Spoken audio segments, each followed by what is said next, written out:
আমি প্রত্যাশা করি শেখ হাসিনার এই একবার ফাঁসি হলে তো হবে না, এবং এই ফাঁসিটা যেন প্রকাশ্যে মানুষের সামনে কার্যকর করা হয়।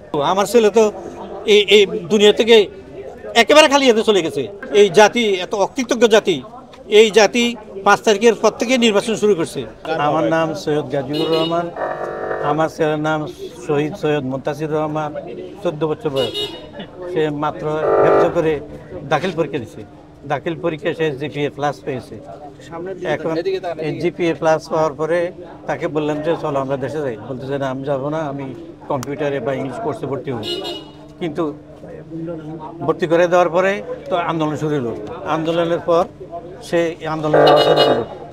যাওয়ার 4-5 দিন পরে সে সর্রাগুলি খেলো। খাওয়ার পরে বললাম যে বাবা আর যেও না, মানলো না। এরপরে আবার গেল, 10-12 দিন পরে আবার গুলি খেলো। খাওয়ার পরেও তাকে ধরে রাখতে পারি না। এরপরে কি করবো, তখন আমরা যাওয়া শুরু করলাম, কারণ ছেলে ধরে রাখতে পারি না। বললাম যে ভাই বাবা কেন যাইবা? আমি দেশ স্বাধীন না হইলে আমি লেখাপড়া করবো না।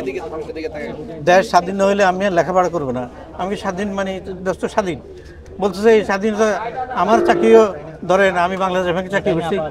আমার বয়স যাওয়ার পরে আমার চাকরি হয়েছে ওই প্যানেল থেকে, ওই কোটা। তো বলছে তুমি যখন চাকরি পাও নাই সেই 1978 সালে, আমাদের কি হবে?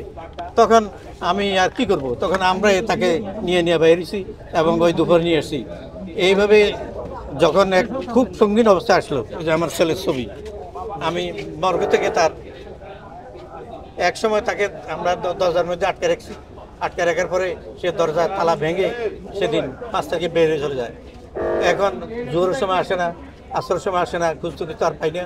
পরে এই খুঁজতে খুঁজতে ঢাকা মেডিকেল কলেজের মার্কেট থেকে আমরা তাকে পাওয়ার পরে ওখান থেকে রাত্রে বেলায়, কারণ তখন তো ঢাকা মেডিকেলে আপনারা জানেন যে অনেক কিছু হচ্ছিল। আমি প্রত্যাশা করি শেখ হাসিনার এই একবার ফাঁসি হলে তো হবে না, হাজার হাজার লোকের বুক খালি করছে। এবং তাকে এই যদি রায় হয়, রায়ের ইয়েটা যাতে দ্রুত কার্যকর হয় এবং তাকে প্রকাশ্যে যেন ফাঁসির শাস্তি ঝোলানো হয়।